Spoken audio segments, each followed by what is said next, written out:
하와가 아담에게 물었습니다. 당신은 나를 사랑하나요? 아담이 뭐라고 했을까요? 아담이 대답했습니다. 당신 말고 여자가 있나요?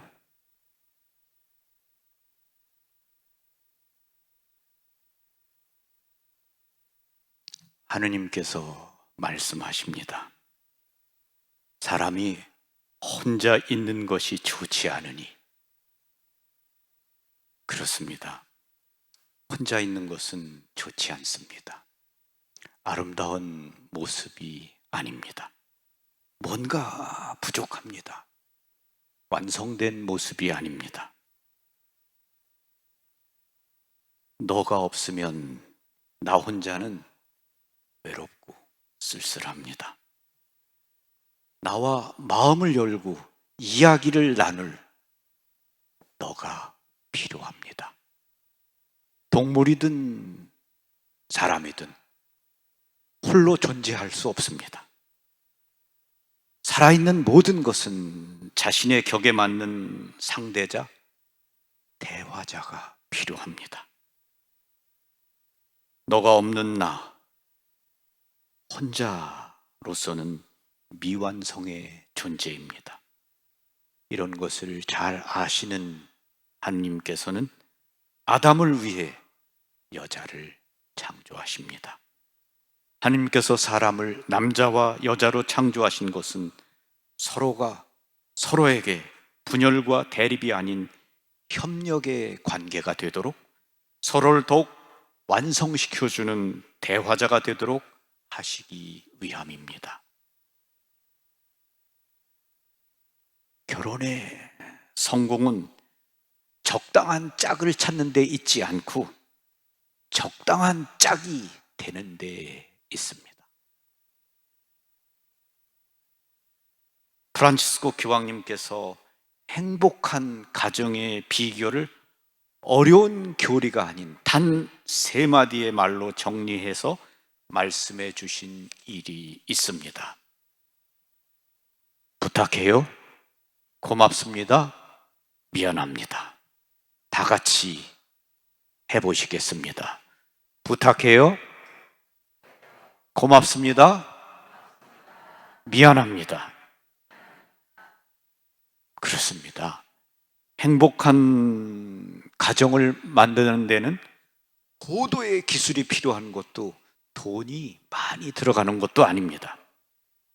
가족끼리 뭔가를 부탁할 때는 정중하게 하고 고마울 때는 감사를 표현하고 잘못했을 때는 사과하면 됩니다. 가족이니까 이해하겠지? 말 안 해도 다 알겠지? 에이, 가족끼리 어떻게 일일이 다 표현하고 살아요? 그럴까요?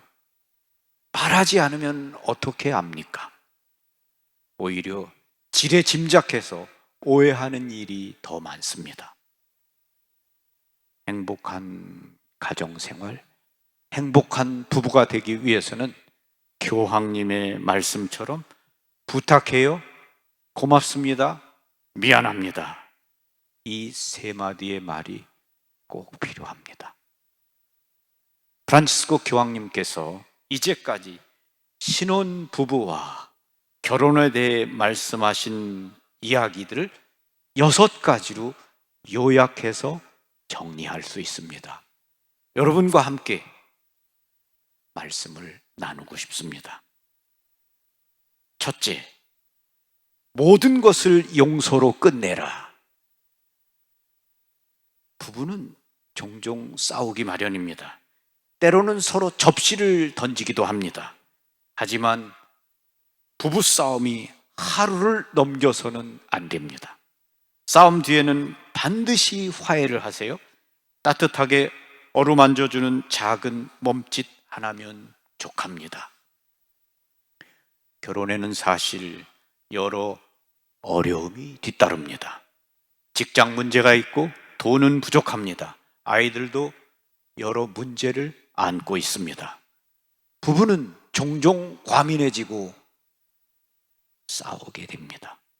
말다툼은 항상 일어나는 법입니다. 때로는 서로 접시를 던지는 것이죠. 하지만 그런 일에 슬퍼할 필요는 없습니다. 그게 인생살이입니다.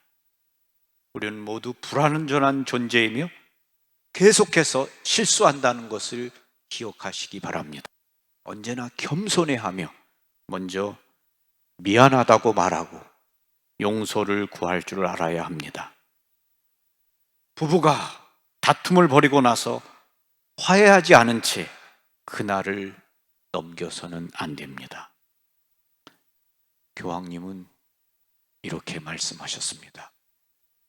여러분이 가정에서 화해하는데 유엔을 부를 필요는 없습니다. 따뜻하게 어루만져주는 작은 몸짓 하나면 충분합니다. 다음 날은 언제나 새로 시작해야 합니다. 둘째, 허락을 구하라. 요즘 사람들은 자신의 행동에 누구의 허락을 받을 필요가 없다고 생각합니다. 내 삶에 다른 사람을 포함시키면서 정중함을 잃지 않기란 쉽지 않습니다 하고 교황님 말씀하십니다. 우리는 성인이 아니기 때문입니다. 그러나 여기서 문제가 발생합니다. 교황님은 처음 본 사람에게 정중한 것처럼 배우자에게 똑같이 정중할 것을 충고하십니다.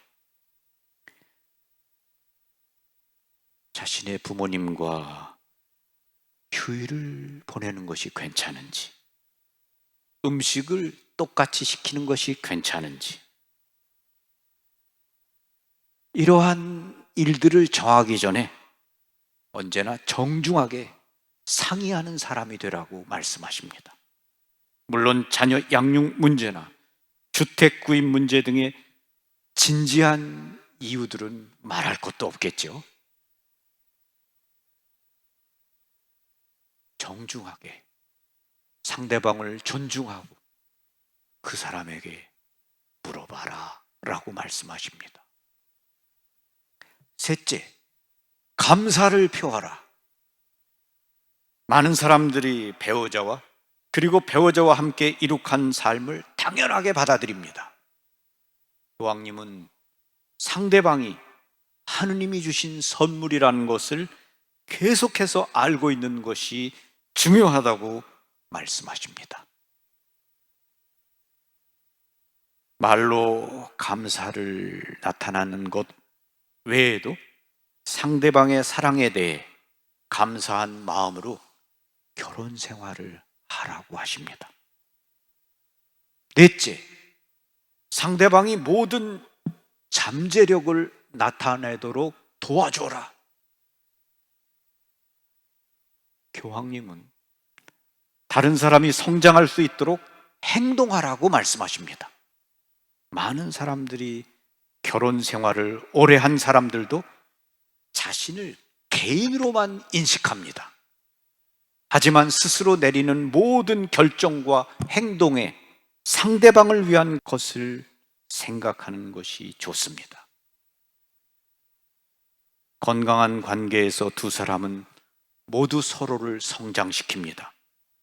당신의 목표는 상대방의 가장 좋은 모습을 이끌어내고 그녀의 야망을 지지해 주는 것이 되어야 합니다. 저는 교황님의 이 말씀, 상대방이 모든 잠재력을 나타내도록 도와줘라, 이 말씀이 정말 멋진 말씀입니다.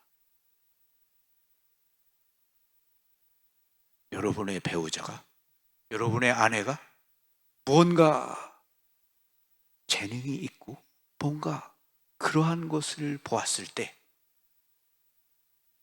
그것을 할 수 있도록 도와라. 그리고 그녀가 점점 더 그렇게 하고 그 분야에서 성공할 수 있도록 도와라. 그러면 그것이 더 멋지고 행복한 부부가 되는 겁니다.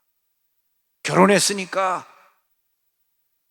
아기나 키우고 집이나 잘 돌봐, 이런 것은 아니죠.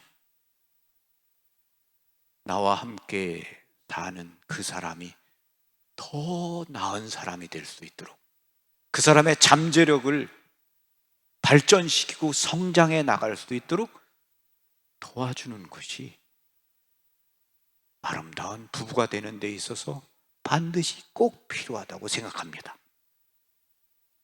다섯 번째, 낭만을 죽이지 마라.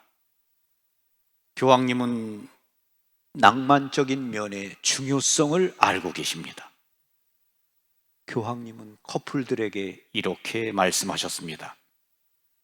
서로를 갈구하는 것을 잊지 마세요. 데이트하는 것을 멈추지 마세요. 서로를 당연시하지 않기 위해 데이트하는 것과 상대방을 유혹하기를 멈추지 말아야 합니다.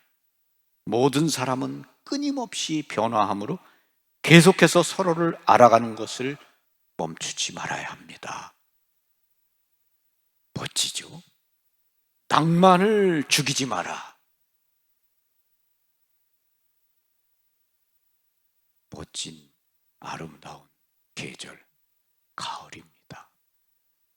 여러분의 아내에게, 또 여러분의 아빠에게 이 가을에 함께 데이트도 하고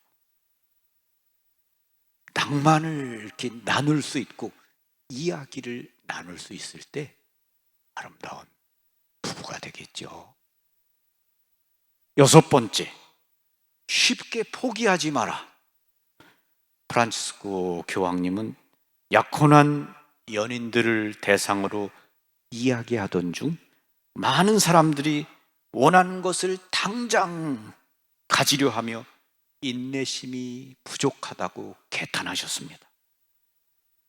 조급하게 행동하는 사람들은 결혼 생활을 하는데 큰 어려움을 겪습니다. 사랑은 오래 참습니다. 인내하는 마음, 끈기가 우리 모두에게 필요합니다. 행복한 부부, 참된 친구 같은 남편과 아내, 여러분의 마음에 있는 일상의 사소한 것들, 아주 작은 일들을 나눌 수 있는 그런 부부가 되기를 바랍니다.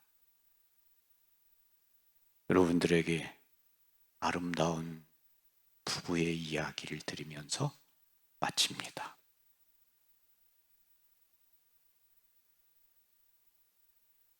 이사도레 스트라우스 부인은 1912년 타이타닉호가 침몰될 때 그 여객선과 함께 물속으로 들어간 사람 중에 하나입니다. 그녀는 구명정을 탈 수 있었지만 타이타닉호에 타고 있던 남편 스트라우스 씨를 잊지 못해 그와 함께 물속으로 내려간 여성이기도 합니다. 사실 그녀의 남편은 그녀를 어렵게 구명정에 태웠습니다.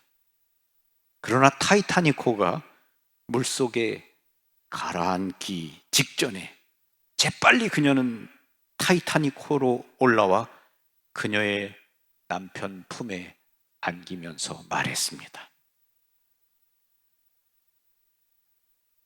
우리는 참 오랜 세월을 함께 살았습니다. 우리는 이제 늙었습니다. 당신이 가는 곳으로 나도 갈 것입니다. 당신이 가는 곳으로 나도 갈 것입니다. 아름다운 부부입니다. 영화 타이타닉호에 보시면 남편 옆에 누웠던, 그리고 둘이 이렇게 끌어안고 있던 바로 그 노부부입니다. 여러분 한 분 한 분이 이렇게 아름다운 부부가 되시기를 바랍니다. 아멘. 평화를 빕니다.